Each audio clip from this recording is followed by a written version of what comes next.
जय हिंद मित्रों, दुष्यंत शर्मा क्लासेस में एक बार आप सभी का फिर से स्वागत है। मित्रों, पिछली कक्षा में हमने संधि के बारे में जाना था, संधि की परिभाषा देखी थी और हमने देखा था कि संधि होती क्या है।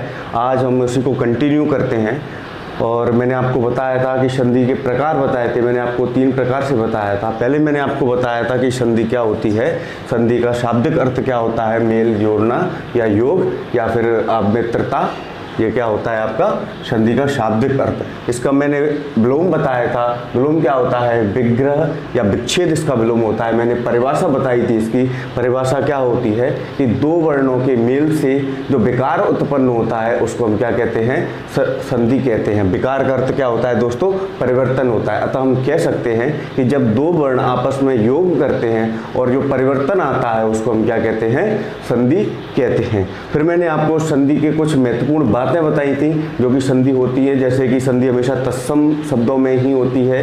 संधि अत्यधिक निकटतम वर्णों के मध्य होती है। इस प्रकार से संधि में 2 खंड होते हैं, ये मैंने 2 या फिर 2 पद होते हैं, ये चीज़ मैंने आपको बताई थी।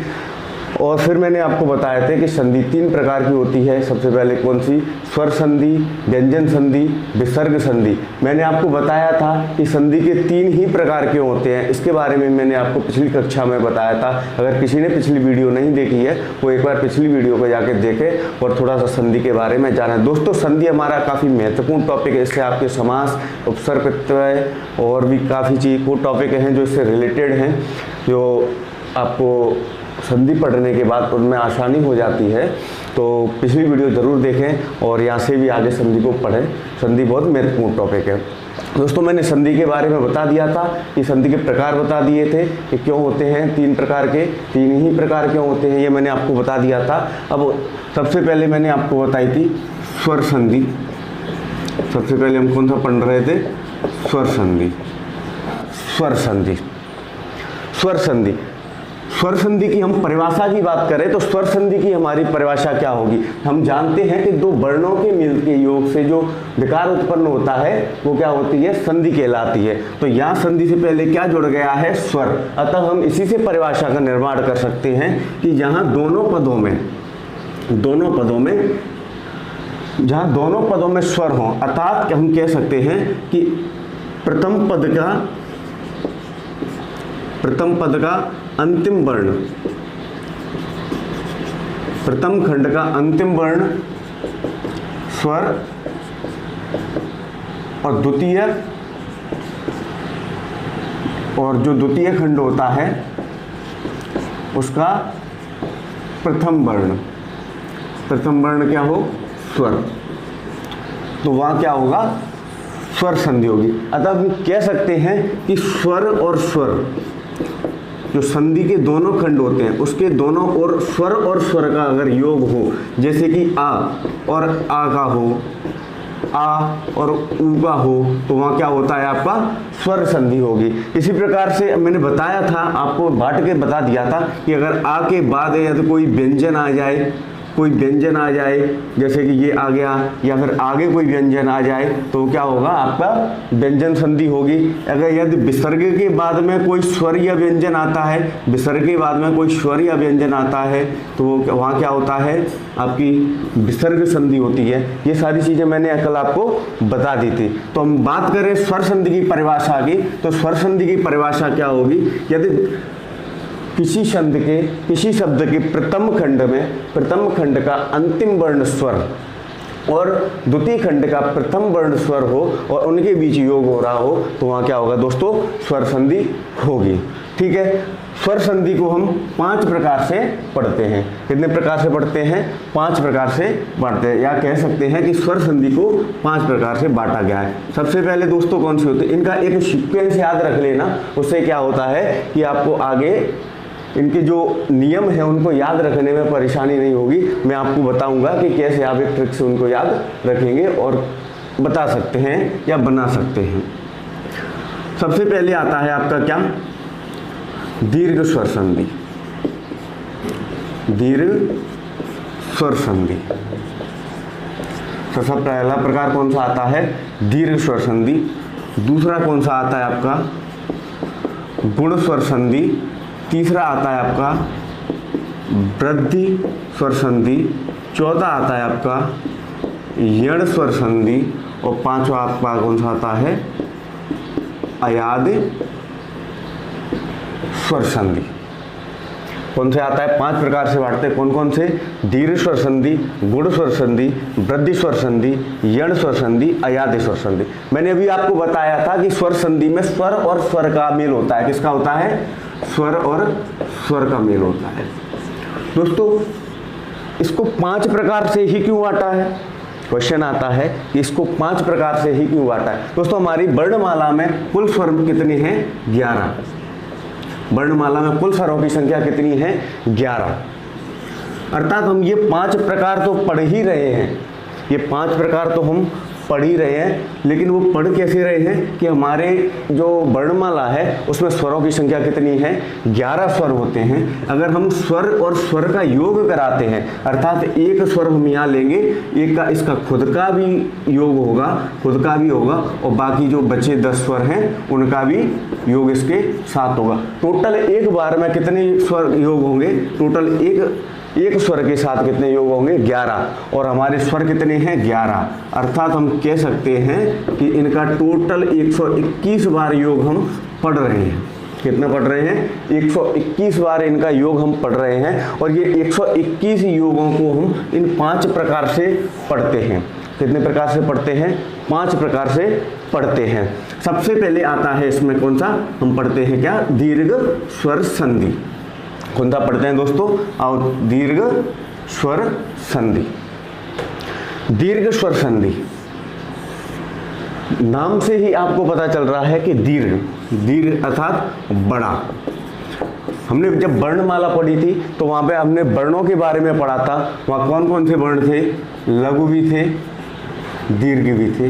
तो दीर्घ मैंने वहाँ बताया था कि क्या होता है दीर्घ, लघु माने छोटा, दीर्घ माने बड़ा। अतः हम दीर्घ से ही पता लगा सकते हैं कि जिनके परिणाम स्वरूप बड़ा अक्षर आए, बड़ा वर्ण आए, वो क्या हो जाएगा, दीर्घ हो जाएगा। जैसे कि इसका पहचान होती है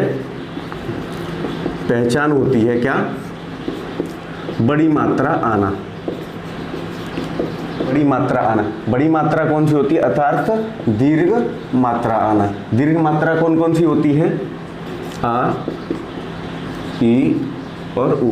ये हमारे मूल स्वर हैं, और मूल स्वरों की ये बड़ी मात्रा आती है। मूल स्वर कौन कौन से होते हैं दोस्तों, आ, ई, उ और रे। ये हमारे मूल स्वर होते हैं, और ये इनकी दीर्घ मात्रा होती है। अर्थात हम कह सकते हैं कि जब दीर्घ स्वर होता है तो उनकी पहचान के लिए क्या होता है, जहां आपको ये दिखे, जहां आपको बीच में ये नजर आए, तो आप पहचान सकते हैं कि वहां क्या है, दीर्घ स्वर संधि हुई है।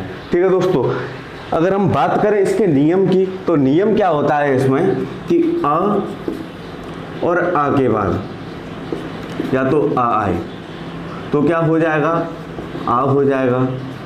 छोटे आ के बाद में चाहे बड़ा आए तो भी आ का आदेश होगा, बड़े आ के बाद में छोटा आए तो भी क्या, बड़े आ का आदेश होगा, और बड़े आ के बाद भी बड़ा आए तो छोटा, तो बड़े आ का आदेश होगा।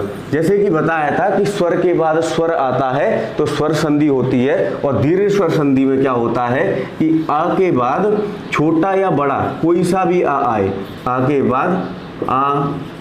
बाद कोई सा भी छोटा या बड़ा आए तो क्या वो दीर्घ आ का आदेश करेगा। अतः हम कह सकते हैं कि लघु आ या दीर्घ, हम कह सकते हैं कि लघु आ और दीर्घ आ, या लघु आ और लघु आ के साथ योग से जो आदेश होगा वो बड़े आ का होगा, वो दीर्घ आ का होगा, इसीलिए इसको दीर्घ स्वर संधि कहते हैं। जैसे कि ई, ये क्या है हमारी लघु ई है, लघु स्वर है, इसके साथ लघु ई का भी अगर योग कराएं तो क्या, किसका आदेश होगा, बड़ी ई का होगा। इसके साथ लघु ई के साथ बड़ी ई का भी कराएं तो बड़ी ई का ही आदेश होगा। अतः हम कह सकते हैं कि दोनों का जब योग कराते हैं तो आदेश हमेशा दीर्घ वर्ण का होता है, तो उसको क्या कहेंगे, दीर्घ स्वर संधि कहेंगे। इसके हम अब कुछ उदाहरण लेते हैं। नियम मैंने आपको बताया था, क्या बता दिया कि स्वर के बाद में आ के बाद में, मतलब समान जाति के, हम कह सकते हैं, नियम मैंने क्या बताया था, हम कह सकते हैं कि समान जाति के यदि स्वर आए तो वो दीर्घ स्वर की ओर आदेश कर देते हैं, उसी जाति के दीर्घ की ओर आदेश कर देते हैं। जैसे कि आ के बाद आ आया, ये समान जाति के हैं तो इन्हें दीर्घ अपने ही समान दीर्घ की ओर आदेश कर दिया, आ कर दिया। इसी प्रकार ई आया, ई के बाद कोई सा भी ई आ रहा है, ई आ रहा है तो ये आदेश कहाँ करेंगे, अपने दीर्घ की ओर। ऊ आ रहा है या यहाँ बड़ा ऊ आ रहा है, लेकिन यहाँ क्या ऊ आ रहा है या ऊ आ रहा है तो ये आदेश कहाँ करेंगे, अपने बड़े ऊ के ओर करेंगे। ठीक है दोस्तों, ये इसके नियम हैं। अब इसके हम कुछ उदाहरण देखते हैं। सबसे पहले हम उदाहरण देखते हैं किसके, आ और आ के। आ और आ के उदाहरण देखते हैं। जहाँ आपका योग हो रहा हो आ या आ और आ का योग हो रहा हो तो आदेश किसका होगा, आ का। पीत अंबर, पीत धन योग अंबर,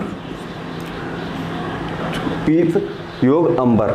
आप सभी जानते हैं कि जो संधि होती है वो प्रथम पद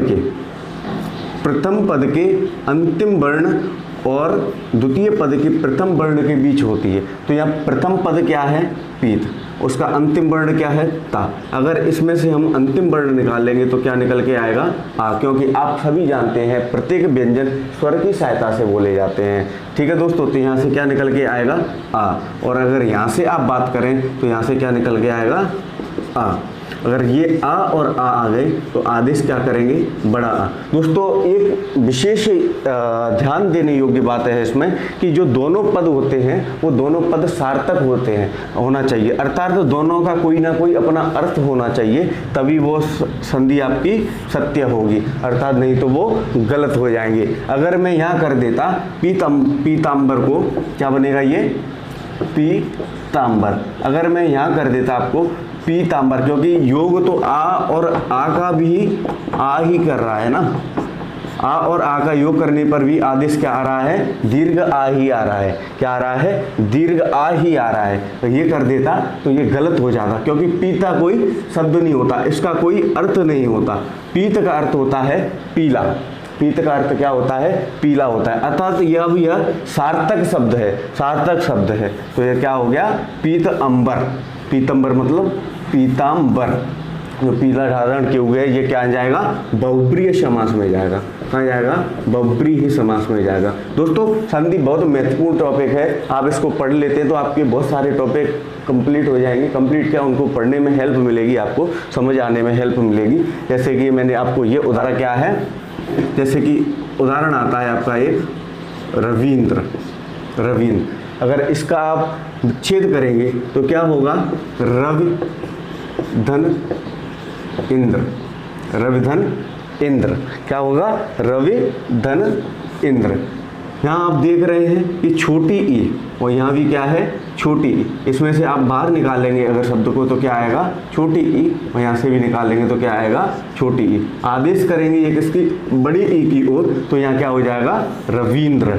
रविंद्र हो जाएगा। इंद्र का अर्थ होता है श्रेष्ठ। क्या अर्थ होता है, श्रेष्ठ। रवि का अर्थ आप जानते ही हैं। तो ये क्या है, दोनों पद सार्थक होना चाहिए।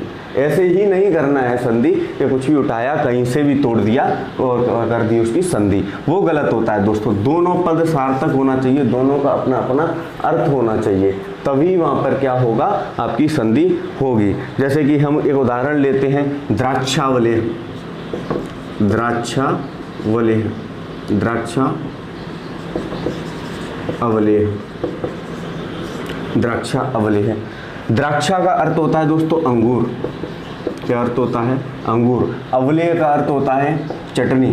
तो इसकी अगर हम संधि करेंगे तो क्या होगी दोस्तों, द्राक्षावलेह। द्राक्षावलेह अर्थात अंगूर की चटनी। अगला हमारा नियम क्या आता है दोस्तों, ऊ का आता है। हिरस्य ऊ हो या और दीर्घ ऊ हो, इधर आपका हिरस्य हो चाहे दीर्घ हो, लेकिन आदेश किसकी ओर करेंगे, ये आपके दीर्घ ऊ की ओर ही आदेश करेंगे। किसकी ओर आदेश करेंगे, दीर्घ ऊ की ओर आदेश करेंगे। सबसे पहले आता है दोस्तों क्या, इधर आपका छोटा ऊ या बड़ा ऊ। मतलब समान जाति के स्वर होना चाहिए, समान जाति के। ये ऊ समान जाति के स्वर है। अब चाहे बड़ा इधर हो या इधर हो, इसका योग इसके साथ करा दो चाहे इसके साथ करा दो, इसका योग इसके साथ करा दो चाहे इसके साथ करा दो, आदेश किसका करेंगे? ऊ का ही करेंगे। अब दोस्तों इसके उदाहरण अनुदित, अनुदित, अगर इसका हम संधि विच्छेद करेंगे तो क्या होगा? अनु धन उदित। क्या होगा? अनु धन उदित। यहाँ छोटा ऊ और यहाँ भी छोटा ऊ। आदेश किसका कर रहे हैं? बड़े ऊ का, बड़े ऊ का आदेश कर रहे हैं। दोस्तों ये शब्द शुद्धि में भी आता है, कहीं कहीं इस प्रकार से लिख के दे देंगे आपको और पूछेंगे कौन सा सत्य है, तो आप इसको लगा के आएंगे तो ये गलत हो जाएगा। इसका संधि के रूप से सही शब्द है ये बड़े ऊ की मात्रा वाला अनुदित। क्या होगा? अनुदित। ये आपकी शब्द शुद्धि में भी आ जाता है। अगर यहाँ पूछते हैं कि किस प्रकार की अशुद्धि है, तो छंद की अशुद्धि है। और जिसने ये सत्य की असत्य किया है उसको क्या है कि छंद का सही से ज्ञान नहीं है, अतः सही क्या होगा? अनुदित। अगला उदाहरण आता है मृत्यु उपरांत। मृत्यु उपरांत अगर हम इसका संधि करें, इसकी संधि करें तो क्या होगा? छोटा ऊ, यहाँ भी क्या है? छोटा ऊ। आदेश करेंगे किसकी ओर? बड़ी ऊ की ओर, तो क्या हो जाएगा? मृत्यु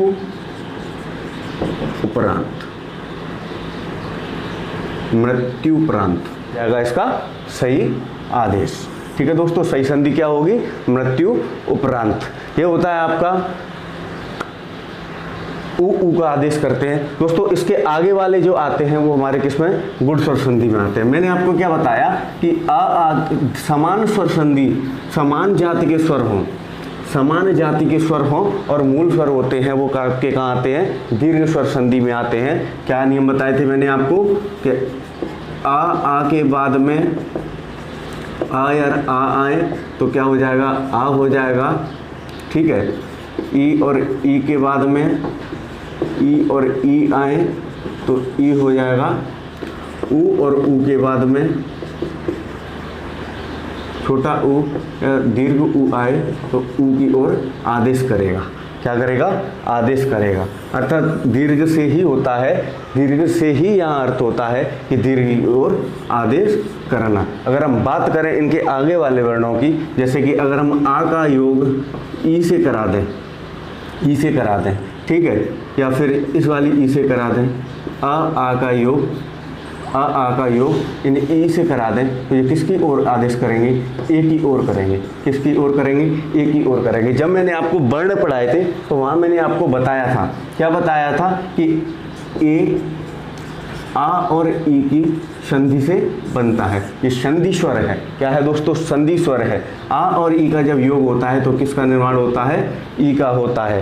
किसका होता है? ई का होता है। इस प्रकार से आ या आ का ह्रस्व आ या दीर्घ आ का अगर आप ऊ या ऊ के साथ में योग कराते हैं, ऊ या दीर्घ ऊ के साथ में योग कराते हैं तो किसका आदेश होता है दोस्तों? ओ का आदेश होता है। किसका आदेश होता है दोस्तों? ओ का आदेश होता है। अर्थात इनके गुण में परिवर्तन आ रहा है। हम बना किसको रहे हैं? आ और ई को मिला रहे हैं, लेकिन बन क्या रहे हैं? ए बन रहा है। आ के साथ ऊ को मिला रहे हैं, बन क्या रहा है? औ बन रहा है। आ के साथ में आप री का योग करेंगे तो क्या आएगा? अर आएगा। क्या आएगा? अर आएगा। दोस्तों ये रा के नीचे हलंत क्यों आता है, इस बात को मैं आपको अगली वीडियो में पढ़ाऊंगा। ये सारे गुण स्वर संधि में आते हैं, इनके गुणों में परिवर्तन हो रहा है। क्या हो रहा है? गुणों में परिवर्तन हो रहा है कि योग हम किसी और का कर रहे हैं और बन कुछ और रहा है, अर्थात इनके गुणों में परिवर्तन हो रहा है, इसलिए गुण स्वर संधि में आएंगे। समान जाति के थे और दीर्घ हो रहे थे तो ये क्या था? दीर्घ स्वर संधि थे। असमान जाति के थे और गुणों में और बन सब वर्ण हम दूसरे ले रहे थे और बन दूसरे रहे थे, तो ये क्या? इनके गुण में परिवर्तन हो गया, अर्थात ये किस में आएंगे? गुण स्वर संधि में आएंगे। दोस्तों गुण स्वर संधि को हम अगली वीडियो में पढ़ेंगे, अपनी अगली क्लास में पढ़ेंगे। तब तक के लिए बहुत बहुत धन्यवाद। दोस्तों अगर वीडियो अच्छी लगी हो तो वीडियो को लाइक करें, चैनल को सब्सक्राइब करें और वीडियो को शेयर करें। बहुत बहुत धन्यवाद दोस्तों।